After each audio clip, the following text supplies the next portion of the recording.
இறையேசுவிலே பிரியமான சகோதர சகோதரிகளே, உங்கள் எல்லோருக்கும் ஆண்டவராகிய இயேசு கிறிஸ்துவின் பெயரால் காலை வணக்கங்கள் மற்றும் வாழ்த்துக்கள். நான் உங்கள் அகஸ்டின் வேதியன்.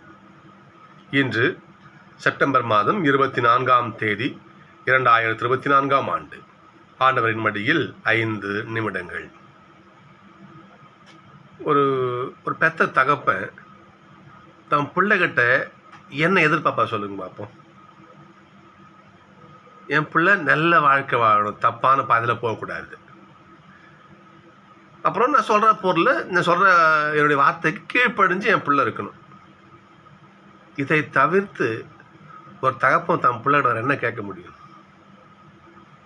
திரும்பவும் சொல்கிறேன் பாருங்க. 1, என் பிள்ளை தப்பான பாதையில் போகக்கூடாது, நேரிய பாதையில் என் பிள்ளை வாழணும். 1. 2வது, தகப்பங்க நான் என்ன சொல்கிறேனோ அதுக்கு கீழ்ப்படிந்து என் பிள்ளைங்க எனக்கு கீழ்ப்படிந்து நடந்தால் அது போதும், மகிழ்ச்சி. இதுதான் எல்லா தகப்பன்களுக்கும் தன் பிள்ளைகிட்ட இருக்கின்ற கேட்கின்ற ஒரு விஷயமே தான். மீகா நூலிலே 6, 8 அந்த வசனத்தில் இவ்வாறு இருக்கும். வாசிக்கிறேன் பாருங்களேன். ஓ மானிடா, நல்லது எது என அவர் உனக்கு காட்டி இருக்கின்றாரே. ஏசப்பா மட்டும் காட்டிருக்கிறாரு. யாவை ஆண்டவர் மட்டும் காட்டிருக்கிறாரு. எப்பா பிள்ளையே, இதுதான் நல்ல பாதை, இந்த வழி போனா நீ என்னை சேருவ, இது கெட்ட பாதை, இப்படி போகாத. ஆண்டவர் சொல்றாரு நமக்கு.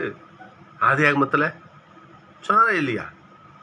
இன்பவனம் முழுக்க பயன்படுத்திக்கங்க, எங்கோனாலும் போங்க, இந்த இன்பவனத்தை ஆண்டு அனுபவியுங்கள், எல்லாம் உங்களுக்கு கொடுத்துட்டேன்.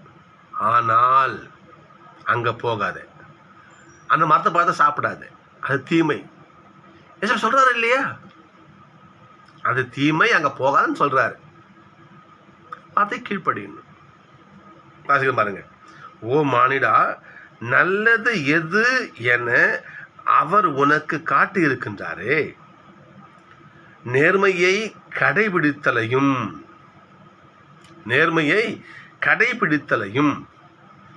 இரக்கம் கொள்வதில் நாட்டத்தையும் உன் கடவுள் முன்பாக தாட்சியோடு நடந்து கொள்வதையும் தவிர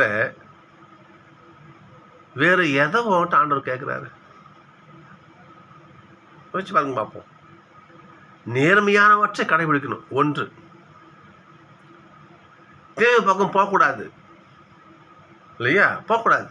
2, அப்புறம் என்ன? இரக்கம் கொண்டு இருக்கணும், மக்கள்கிட்ட இரக்கத்தோட நீ நடந்துக்கும். 3, கடவுள் சொல்ற வார்த்தையை தாட்சியோட கீழ்ப்படிஞ்சு நடந்துக்கும். 4, இவை தவிர கடவுள் உங்கள்கிட்ட என்ன கேட்கலாம் சொல்லுங்க பார்ப்போம். மீகாவுடைய அற்புதமான கருத்து. ஏசப்பா மட்டும் கேட்க ஒன்று தான், என் வார்த்தைக்கு பணிந்து நட. திருப்பாடலை இவ்வாறு வருகிறது. ஆண்டவரே, உம்முடைய வாக்கு என்னுடைய காலடிக்கு விளக்கு. உம்முடைய வார்த்தை இருக்குதே, உம்முடைய திருச்சட்டம் இருக்குதே, அது என் பாதைக்கு விளக்கு. அதை நான் கை கொண்டு போனால் நல்ல எங்குமே இருட்டில் கூட நான் போவேன், தவறான பாதைக்கு போக மாட்டேன்.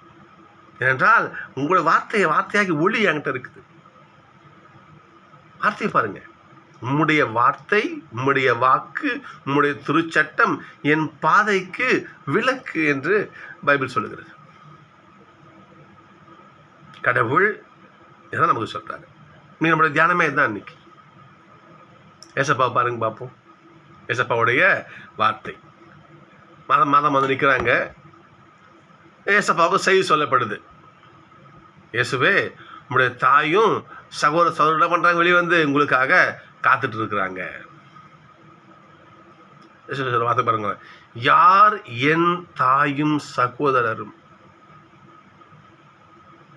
இறை வார்த்தையை கேட்டு அதன்படி யார் வாழ்கிறார்களோ, அதன்படி யார் நடக்கிறாங்களோ, கடவுளுடைய வார்த்தையை தன் தலைமையில் கொண்டு எவன் அவன் வாழ்க்கை பயணத்தில் போறானோ அவன்தான் என்னுடைய தாய், சகோதரர், சொந்த பந்தமெல்லாம். இதை விடுத்து எனக்கு அவனுடைய வார்த்தை தேவை கிடையாது. எனக்கு தீய வழி போதும், எனக்கு ஆண்டோடைய அந்த ஒளி எனக்கு வேண்டாம் என்று போனால் நாம் ஏசப்பாவுடைய தம்பிகளாக ஏசப்பாவுடைய குடும்ப இருக்க முடியாது. ஏசப்பாவுடைய குடும்ப உறுப்பினர் நம்மளால் இருக்க முடியாது. சொல்ல பாருங்க பார்ப்போம். யார் என் தாய்மன் சகோதரரோ? என் தந்தையின் வார்த்தை அவன் கேட்கிறானோ அவன் தான் என் தாயும் சகோதரர். சகோதரர்களே, நம்ம சிந்திச்சு பார்க்குறோம். நாம் இன்னைக்கு பல்வேறுபட்ட அற்புதமான கருத்துக்களை நீதிமொழிகள் அவங்க சொல்லுது பாருங்க. இன்னைக்கு நாம் என்ன பண்ணுறோம், ஒரு தவறு செய்கிறோம், அதை தவறுனே தெரியாமாறு நம்ம செய்கிறோம், ஒரு காரியத்தை செய்கிறோம். எனக்கு இது ரொம்ப பிடிச்ச வசனம் அது. இன்னைக்கு வாசிக்கிறோம் பாருங்க, வாசிக்கிறோம் பாருங்க. மனிதர் அனைவருடைய நடத்தையெல்லாம் அவர் பார்வையில் குற்றமற்றதாய் தோன்றலாம், ஆனால் கடவுள் இருக்கார். அவர் எல்லோருடைய உள் மனசையும் உள் எண்ணத்தையும் ஆய்ந்து அறிகிறார். சிலர் சொல்லுவான், சிலர் தப்பு செய்வான், அது தப்புன்னு ஒத்துக்க மாட்டான், நியாயம் கற்பிப்பான். சொல்ற பாருங்க பார்ப்போம்.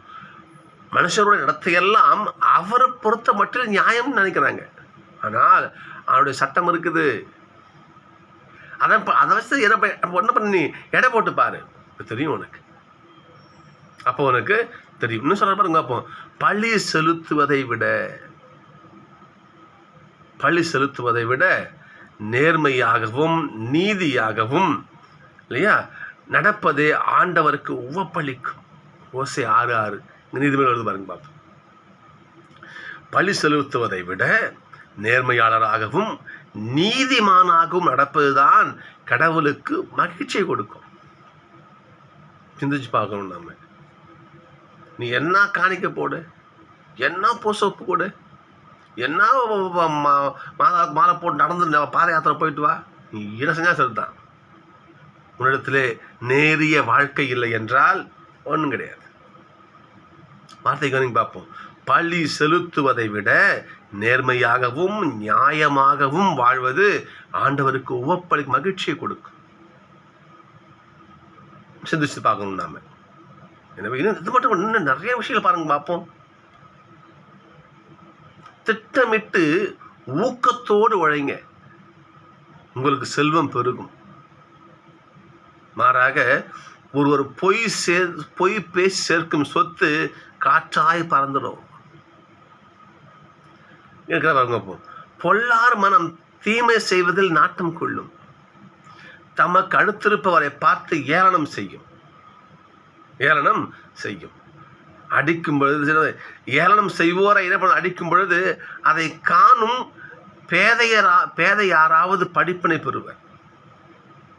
ஒருத்தர் ஏழை கஷ்டப்படுறான், அதை நீ பார்த்து சிரிச்சு மகிழ்ந்து வச்சுக்க, அதுக்கான படிப்பினை நீ பெறுவ. ஆனால் சொல்றாரு பாருங்க பார்ப்போம். அது மட்டும் கிடையாது, இன்னும் பாருங்க பார்ப்போம். அவர் உணர்வு உள்ளவருக்கு அவனுடைய ஆசை கிடைக்கும். ரொம்ப கெட்டவன் ஒரு நல்லவன் கஷ்டப்படுறானே, ஓடி போய் தாங்க அவன் போயிட்டு, அது அவனுடைய ஆசையை அவனுக்கு கொடுக்கும். ஒரு நல்லவன் கஷ்டப்படும் போது நம்மளதை ரசித்து சிரிச்சுட்டு இருக்காது. இந்த மாதிரி பாருங்க பார்ப்போம். ஏழை கூக்குரலிடும் பொழுது எவன் காதை பொத்தி கொள்கிறானோ, வார்த்தையெல்லாம் பாருங்க.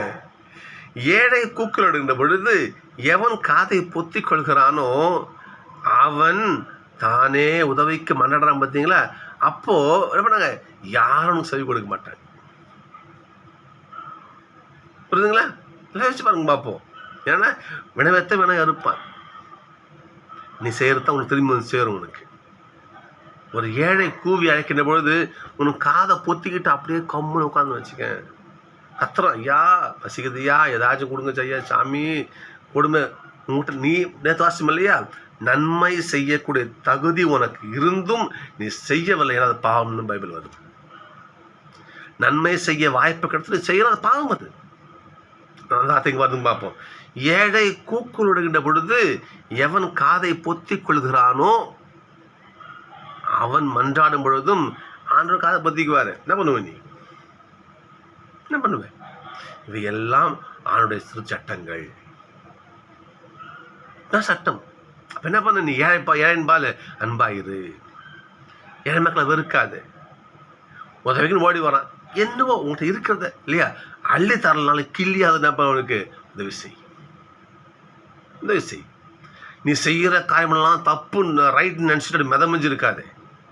உன் செயலையும் அவனுடைய சட்டத்தை வச்சு பாரு, சீர்தூக்கி பாரு. உன் செய்து பாவம்னு தெரியும், திருத்திக்கும். இவ்வாறு வாழ்ந்தால் நாம் தான் ஏசப்பாவுடைய சகோதரனும் சகோதரிகளும். நீ திருப்பாடல் பார்க்கணும். மத்மான திருப்பாடல் 119. ஆண்டவரே, உம் கட்டளைகள் காட்டும் நெறியில் என்னை நடத்தும். ஏன் ஏசப்பா சொல்லிட்டாரு, எவன் அப்பாவுடைய சட்டத்தை கடைபிடிக்கிறானோ அவன் தான் என் தாயும் சகோதரன் சொல்லியிருக்காரு. அப்போ ஆண்டவரே, உங்க சட்டத்தை என்ன பண்ணுங்க, எனக்கு காட்டுங்க. உம் கட்டளைகள் காட்டும் நெறியில் நடத்துங்க, என்ன வேற வழித்து விடாதீங்க. ஒரு ஜெபம் இது பாருங்க. இன்னைக்கு யாரு ஏசப்பாவுடைய ஆண்டவருடைய சகோதரிகள் பாருங்க பார்ப்போம். மாசற்ற வழியில் நடப்போர், ஆண்டவர் திருச்சட்டப்படி நடப்போர், புரியுதுங்களா? நல்லவற்றை சிந்திப்போர், உண்மையான பாதையை தேர்ந்து கொண்டோர், நீதி நெறிகளை கண்முன் வைத்திருக்கிறவர், ஆண்டவர் திருச்சட்டத்தை நாள்தோறும் முழு உள்ளத்தோடு கடைபிடிக்கிறவர், ஆண்டவர் காட்டும் கட்டளைகளிலே மகிழ்ச்சி கொள்கிறவர். கட்டளை கடைபிடி, புலம்பாது. ஐயோ இந்த சட்டத்தை வச்சுக்க என்ன செய்யறோம் என்று புலம்பாது. சொல்ல புரியுதுங்களா? வார்த்தை பாருங்க பாப்பா. இன்னைக்கு ஆண்டவர் காட்டும் நெருகில் நடத்தும்னா மகிழ்ச்சி அடையணும். நீ அப்படி ஆண்டுடைய சட்டத்தில் மகிழ்ச்சி அடைகிறவன் எவனோ அவன் யாரு? ஏசப்பாவுடைய குடும்ப உறுப்பினர். நம்ம சிந்திச்சுப்பாங்க சகோதரர்களே. நாம் ஏசப்பாவுடைய குடும்ப உறுப்பினர்களாக சகோதரர்களாக மாறணும்னா நாம் என்ன பண்ணணும்? வாசி காட்டும் இல்லையா? முத்தாய்ப்பா ஒரே ஒரு வார்த்தை சொல்லி முடிக்கிற பாருங்க. இன்னைக்கு முத்தாய்ப்பா ஒரே வார்த்தை. ஓசை 6:6. இங்கே நீதிபதி பாருங்க. அப்போ பலிகள் கடவுளுக்கு செலுத்துவதை காட்டிலும், பலிகளை சொல்வதை காட்டிலும் நீதியாகவும் நேர்மையாகவும் நடப்பது ஆண்டவருக்கு உவப்பினை அளிக்கும் மகிழ்ச்சியை கொடுக்கும் சகோதரர்களே. இன்னைக்கு திருப்பாடலும் வசனமும் நஷ்டத்தை தான் சொல்லுது. இன்னைக்கு ஏழை கூவி அழைத்தான், ஆண்டவர் செவி கொடுத்தார். எப்ப செவி கொடுப்பார்? உனக்கு வார்த்தை நடத்தணும், ஆண்டவர் செவி கொடுப்பார். கடவுள் நம் பக்கம் சாய்ந்து நம்முடைய விஷயங்களை, கோரிக்கைகளை கேட்டு நம்மை அவர் மகிழ்ச்சியா பார்த்துக்கணும்னா நம்ம என்ன பண்ணணும்? சட்டத்தை கையில் வச்சிருக்கணும். நம்ம அவனுடைய சட்டம் நம்முடைய பாதத்திற்கு ஒளியா இருக்கணும், நம்முடைய பாதைக்கு ஒளியா இருக்கணும். அதை விடுத்து சட்டத்துக்கு ஓரம் போட்டு இஷ்டப்படி வாழ்ந்தா நவசபாக்கு தம்பிகள் தங்கைகள் இருக்க முடியாது. திரும்ப சொல்ற விஷயம் பாருங்க பார்ப்போம். பலிகள் செலுத்துவதை விட நீதியாகவும் நேர்மையாகவும் நடப்பது ஆண்டவருக்கு உவப்பினை அளிக்கும் சகோதரர்களே. நன்றி. நாளை சந்திப்போம்.